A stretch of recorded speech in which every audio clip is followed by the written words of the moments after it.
আসসালামু আলাইকুম, আশা করি ভালো আছেন। তো এই যে ১ ইঞ্চি ব্লক আগের স্কোয়ার, তো এই ব্লকটা ছিল মাঝখানে। এখন কিন্তু এক সাইডে সরে গেছে।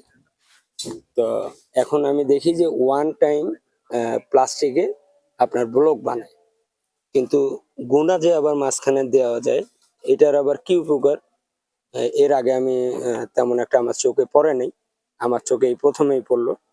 এই গুণাটা দেওয়ার কারণ কি? আপনার এই যে বাইন্দা দিছে। তো বাইন্দা দিলে হয় কি? এই ব্লকটা সইরা যায় না। আর এই ব্লকটা দেখেন, এটা কিন্তু এখনই অর্ধেক সরে গেছে। কারণ যখন ইলেকট্রিকের কাজ করে বা গুণা বানতে যায়, তখন কিন্তু এগুলা সইরা যায়। কিন্তু এই যে গুণা দেওয়াতে এটা কিন্তু আর জায়গা থেকে সরে না। এটা কিন্তু খুব ভালো একটা টেকনিক, যেটা আমার কাছে দেখা খুব আধুনিক বা খুব ভালো মানের মনে হইলো। তো এটা